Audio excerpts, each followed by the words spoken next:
నమస్కారం, నా పేరు బాలా. బీసీఎన్ న్యూస్ కి స్వాగతం. ముందుగా ముఖ్యాంశాలు. మంగళగిరి నియోజకవర్గం టిట్కో కాలనీలో 6వ వాటర్ ప్లాంట్ ను ప్రారంభించిన మంత్రి నారా లోకేష్.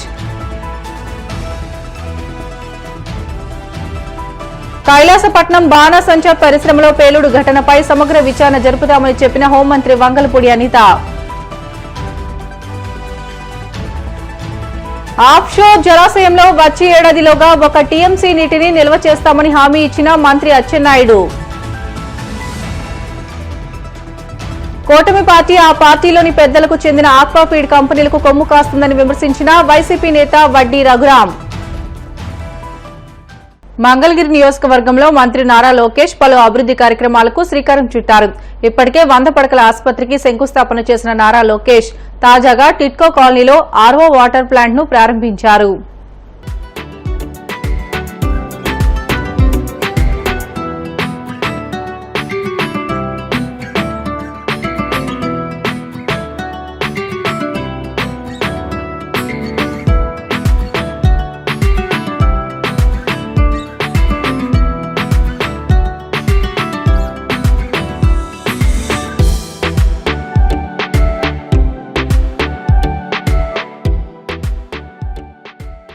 అనకాపల్లి జిల్లా కోటవురట్ల మండలం కైలాసపట్నంలోని బాణసంచా పరిశ్రమలో పేలుడు ఘటనపై సమగ్ర విచారణ జరుపుతామని హోంమంత్రి వంగలపూడి అనిత వెల్లడించారు. ప్రమాద ఘటనలో 8 మంది మృతి చెందడం తీవ్ర విషాదకరమని ఆమె పేర్కొన్నారు. మృతుల కుటుంబాలకు ప్రగాఢ సానుభూతిని తెలియజేశారు. అగ్ని ప్రమాదంలో మరణించిన ఒక్కొక్కరికి 15 లక్షల చొప్పున ఆయా కుటుంబాలకు పరిహారంగా అందించనున్నట్లు హోంమంత్రి అనిత ప్రకటించారు. ఈ ఘటనపై ప్రధానమంత్రి నరేంద్ర మోదీ కూడా స్పందించినట్లు హోంమంత్రి స్పష్టం చేశారు. ప్రమాద బాధితులకు కేంద్రం మరణించిన ఒక్కొక్కరికి 2 లక్షలు ఎక్స్గ్రీషియా ప్రకటించినట్లు స్పష్టం చేశారు. శ్రీకాకుళం జిల్లా పలాస మండలం రేగులపాడు వద్ద ఆఫ్షోర్ జలాశయంలో వచ్చే ఏడాది కల్లా 1 టీఎంసీ నీటిని నిల్వ చేస్తామని మంత్రి అచ్చెన్నాయుడు చెప్పారు. పరివాహక ప్రాంతంలో పడిన వర్షపు నీటిని జలాశయంలో నిల్వ చేయాలనే పట్టుదలతో పనిచేస్తున్నామని తెలిపారు. ఆఫ్షోర్ రిజర్వాయర్ వద్ద పలాస, పాతపట్నం ఎమ్మెల్యేలు గౌతు శిరీష, మామిడి గోవిందరావుతో కలిసి పనులపై మంత్రి సమీక్ష నిర్వహించారు. నిర్వాసితుల సమస్యలు పరిష్కరిస్తామని, పనులకు ఆటంకం కలిగించొద్దని కోరారు. పలాస, పాతపట్నం ఎమ్మెల్యేలు గౌతు శిరీష, మామిడి గోవిందరావు, కలెక్టర్ స్వప్నిల్ దినకర్ పున్కర్, రెవెన్యూ అధికారులతో కలిసి ఆయన సమీక్ష నిర్వహించారు. 2008వ సంవత్సరంలో దివంగత నేత శ్రీ హనుమంతు అప్పయ్య దొర గారు 127 కోట్ల రూపాయలతో చీపురుపల్లి దగ్గర ఆఫ్షోర్ రిజర్వాయర్ నిర్మించాలని చెప్పి మంజూరు చేసి ఆనాటి ముఖ్యమంత్రి చేతుల మీదుగా ఫౌండేషన్ వేశారు. 2008 నుంచి 2014 వరకు అదే ప్రభుత్వం రాష్ట్రంలో అధికారంలో ఉన్నా ఎప్పుడైనా ఒక ప్రాజెక్టు మంజూరు చేసి అది పూర్తి కావాలంటే ప్రథమ ప్రాధాన్యత ఆ ప్రాజెక్ట్ లో ఎవరైతే భూములు ఇచ్చిన వాళ్ళు ఇల్లు కోల్పోయినటువంటి నిర్వాసితులకి సమస్య పరిష్కరించిన తర్వాతే ప్రాజెక్టు గురించి మాట్లాడాలి. కానీ రివర్స్ లో వెళ్ళారు. నిర్వాసితుల గురించి మాట్లాడలేదు, భూముల గురించి మాట్లాడలేదు, ఇల్లు గురించి మాట్లాడలేదు. ఆ 127 కోట్ల రూపాయలతో కొన్ని పనులు ప్రారంభించి అట్టహాసంగా చేసిన తప్ప ఆ కార్యక్రమం జరగలేదు. 2019 ముందు 2014లో తెలుగుదేశం ప్రభుత్వం రాష్ట్రంలో అధికారంలోకి వచ్చింది. పెద్దలు గౌరవనీయులు గౌతు శ్యామసుందర శివాజీ గారు ఆఫ్షోర్ రిజర్వాయర్ కి, అందులో ప్రధానమైనటువంటి నిర్వాసితులకి న్యాయం జరగడానికి కావలసినటువంటి నిధులు మంజూరు చేసినంత వరకు నేను సేవింగ్ కూడా చేసుకోనని చెప్పి ఒక శపథం పూని, నాకైతే రాత్రింబవళ్ళు నిద్ర లేకుండా ఫైళ్లు నేనే మోసాను. ఈ రోజు ఎవరికైనా అడిగితే ఇటువంటి కార్యక్రమం ఈ ఆంధ్రప్రదేశ్ రాష్ట్రంలో ఎన్నో ప్రాజెక్టులు ఇచ్చారు. కానీ ఆ రోజు ఈ ప్రాజెక్టుకి చేసినటువంటి మేలు ఇంతవరకు ఎప్పుడు జరగలేదు, భవిష్యత్తులో కూడా జరగదు. 54 కోట్ల రూపాయలు తీసుకొచ్చి ఏదైతే నిర్వాసితుల ఆందోళనలో ఉన్నారో, ఏవైతే గ్రామాలన్నీ కూడా ఎవిక్షన్ చేయాలో వారికి ప్లేస్ సెలెక్ట్ చేసి అన్ని కార్యక్రమాలు పూర్తి చేసి పనులు ప్రారంభించాం. దురదృష్టవశాత్తు మళ్ళీ 2019లో అధికారంలో పోయాం. 2019 నుంచి 20 రోజుల ముందు వరకు ఈ ప్రాజెక్టు గురించి మాట్లాడినటువంటి సందర్భాలు లేవు, పనులు ప్రారంభించినటువంటి సందర్భాలు లేవు. నేను మంత్రిగా కాదు, ఈ జిల్లా ఈ ప్రాంత వాసిగా పర్సనల్ గా రిక్వెస్ట్ చేస్తున్నాను, మీరు ఇది బాధ్యత తీసుకోవాలి. ఇంకా పనులు స్పీడ్ పెంచాలి. ఏదైతే ఈ సంవత్సరం 7 లక్షల క్యూబిక్ మీటర్లు మట్టి పని చేయాలని నిర్ణయం చేశారో, ఈ 70 రోజుల్లో ఈ 7 లక్షల క్యూబిక్ మీటర్లు పనిచేసి మీరు మాట నిలబెట్టుకోవాలి. మీకు ఏది అవసరం ఉన్నా చేసే బాధ్యత నేను తీసుకుంటానని చెప్పి ఈ సందర్భంగా కాంట్రాక్టర్ గారు కూడా మాటిస్తున్నారు. రాష్ట్రంలో కూటమి పార్టీ ఆ పార్టీలోని పెద్దలకు చెందిన ఆక్వాఫీడ్ కంపెనీలకు కొమ్ము కాస్తుందని వైఎస్సార్సీపీ రైతు విభాగం వర్కింగ్ ప్రెసిడెంట్ వడ్డీ రఘురాం ఆగ్రహం వ్యక్తం చేశారు.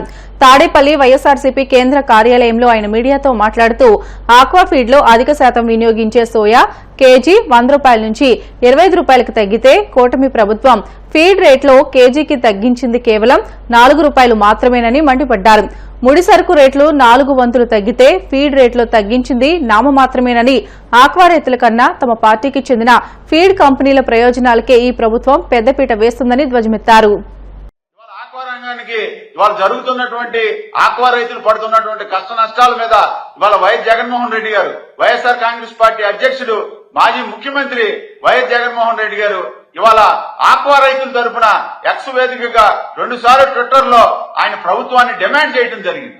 ఇవాళ ఆక్వా రైతులకి ఫీడ్ తగ్గించాలి, ఆక్వా రైతులు ఏదైతే కొనుగోలు చేస్తున్నారో ఆ రొయ్య రేట్లు పెంచాలని ఆయన చాలా బలంగా డిమాండ్ చేయడం జరిగింది. ఆ విధానాలతో ఇవాళ ఆక్వా రంగం మీద ప్రభుత్వం కదలికలు ఏర్పడినాయి. ఇవాళ ఆ కదలికలు ఏర్పడి ఇవాళ ఫీడ్ రేటు 4 రూపాయలు తగ్గించి చేతులు దులుపుకునే కార్యక్రమం చేశారు. ఇవాళ ఏదైతే మిర్చి రైతుల విషయంలో ఏదైతే కేంద్ర ప్రభుత్వానికి ఉత్తర్వులు రాశారో అదే విధంగా ఆక్వా రైతుల తరఫున కూడా ఉత్తర్వులు రాసి చేతులు దులుపుకునే కార్యక్రమం చేశారు. ఇవాళ సూటిగా వైఎస్ఆర్ కాంగ్రెస్ పార్టీ తరఫున ఆక్వా రైతుల తరఫున వైఎస్ఆర్ కాంగ్రెస్ పార్టీ డిమాండ్ చేసేది ఒకటే, ఇవాళ ఆక్వా రైతుల యొక్క కష్ట నష్టాలని ఇవాళ ఆక్వాకల్చర్ డెవలప్మెంట్ అథారిటీ అనేది గతంలో మీరు ఎందుకు పెట్టలేకపోయారు? ఇవాళ పెద్ద మనుషులు కొంతమంది ఇవాళ ప్రభుత్వంలో ఉన్న పెద్ద మనుషులు మీరేం చేశారు, మీరేం సాధించారు అని చెప్తున్నారు. మేం సాధించింది మేమేం చేశామన్నది ఇవాళ మీరు వేసే కమిటీ ఏదైతే ఉందో కమిటీలో ఉన్న ప్రాసెసింగ్ ప్లాంట్ వాళ్ళని కానీ లేదా హ్యాచరీ వాళ్ళని కానీ ఫీడ్ కంపెనీ వాళ్ళని కానీ మీ కమిటీలో ఉన్న రైతులను అడగండి. ఆక్వాకల్చర్ డెవలప్మెంట్ అథారిటీని వేసిన తర్వాత ఇవాళ ప్రభుత్వం అప్సడా తరఫున ఆక్వా రైతుల తరఫున aquaculture development authority vice chairman representation గా పెట్టి ఎంపవరింగ్ కమిటీ అనేది ఒకటి పెట్టి ఇవాళ సీనియర్ మంత్రుల్ని అందులో పెట్టి ఎప్పటికప్పుడు ఈ యొక్క కొనుగోళ్ల మీద ఈ యొక్క ఫీడ్ దాని మీద ఇవాళ ముందుకు తీసుకెళ్లి మానిటరింగ్ చేయడం జరిగింది. అది విధి విధానాలను ఇవాళ వైఎస్ జగన్మోహన్ రెడ్డి గారు సూచించేది ఒకటే, ఇవాళ ఆక్వా రైతుల్లో లేదా వ్యవసాయ రంగాన్ని పాటు రాజకీయం చేయవలసిన అవసరం మాకు లేదు. ఇవాళ వ్యవసాయ రంగంలో ఉన్నటువంటి రైతులకి వివిధ రంగాల్లో ఉన్నటువంటి రైతులకి న్యాయం చేకూర్చాలి, న్యాయం చేయవలసిన బాధ్యత ఈ ప్రభుత్వం మీద ఉంది అనే ఉద్దేశంతోనే ఇవాళ ట్విట్టర్ వేదికగా ఇవాళ 2 సార్లు కూడా ట్వీట్ చేయడం జరిగింది. అలాగే ఇవాళ ఫీడ్ 4 రూపాయలు తగ్గించి మీరు ఏదో పెద్దగా ఏదో చేసినట్టుగా చేతులు దులిపే కార్యక్రమాలు చేస్తున్నారు. ఆక్వా రైతులు కూడా ఒక అనుమానం ఉంది. మిర్చి రైతులకు ఒక ఉత్తరం ఇచ్చి ఇప్పటి వరకు ఏం చేశారో ఇవాళ ఆక్వా రంగం మీద ఒక ఉత్తరం కేంద్ర ప్రభుత్వానికి ఇచ్చి అదే విధంగా మీరు చేస్తారనే అపోహలో ఇవాళ ఆక్వా రైతులకు ఉంది. ఇవాళ ఏదైతే యుఎస్ గవర్నమెంట్ 90 రోజులు సుంకం ఇదివరకు చెల్లించిన సుంకం 90 రోజులు మళ్ళీ బ్యాక్ తీసుకోవడం జరిగింది. అంటే మీరు ఇదివరకు ఈ సుంకం పెరిగింది 26% అనే ఉద్దేశంతో మీరు కొనుగోలు చేసినటువంటి రొయ్యలన్నీ కూడా మీరు ఇమ్మీడియట్ గా ఇక్కడ నుంచి ఎక్స్పోర్ట్ ఏం చేయలే. ఇక్కడ మీరు స్టోరేజ్ లో పెట్టుకున్నారు. మీరు స్టోరేజ్ లో పెట్టుకున్నప్పుడు ఇప్పుడు 90 రోజులు రోల్ బ్యాక్ చేసినప్పుడు ఇంకా 90 రోజులు ఈ సుంకాలకి ఇంకా టైం ఇచ్చినప్పుడు మరి ఏదైతే మీరు ఇవాళ 220 రూపాయలు 100 కౌంట్ కి రేటు ఫిక్స్ చేశారో ఇవాళ రేట్లు పెరగాలి కదా. 260 రూపాయలు 270 రూపాయలు 100 కౌంట్ పెరగాలి కదా. ఇవాళ అసలు మెటీరియలే లేనప్పుడు మీరు 220 రూపాయలు ప్రభుత్వం ధర నిర్ణయించిందని మీరు ఇవాళ 220 రూపాయలు కొనుగోలు చేయటం అది కరెక్టా కాదా? మీరు చేస్తున్న తప్పా కాదా? అదే విషయంగా కాకుండా ఇవాళ ఫీడ్ రేట్ విషయానికి వస్తే ఇవాళ మీరు అప్పుడు సుంకం 5 నుంచి 15% పెంచిందని కేంద్ర ప్రభుత్వం ₹6.50 పెంచారు. తర్వాత ఏదైతే సోయా ఉందో, సోయా గత ప్రభుత్వంలో, మా ప్రభుత్వంలో వైఎస్ జగన్మోహన్ రెడ్డి గారు ముఖ్యమంత్రి ఉన్నప్పుడు అది డిమాండ్ సప్లై వల్ల విపరీతంగా ₹100 90 నుంచి ₹100 పెరగడం జరిగింది. ఇవాళ సోయా చూస్తే 25 నుంచి ₹30 ఉంది. అంటే మీరు ఇవాళ ఫీడ్ లో 65% ఇవాళ సోయా మీద ఆధారపడి ఉంటుంది. ఫీడ్ కంపెనీలన్నీ కూడా ఫీడ్ ఏదైతే రొయ్య మీద కానీ చేప మీద కానీ ఈ ఫీడ్ ఏదైతే వస్తుందో దాని మీద 65% దాని మీద ఉంది. కాబట్టి ఇవాళ మీరు ఇవాళ ₹4 కాదు, ఇంకో ₹10 కలిపి ₹15 తగ్గించవలసిన అవసరం ఉంది. వైఎస్ఆర్ కాంగ్రెస్ పార్టీ తరఫున, ఆక్వా రైతుల తరఫున వైఎస్ఆర్ కాంగ్రెస్ పార్టీ డిమాండ్ చేస్తుంది. ₹220 కొనుగోలు చేస్తున్నారు.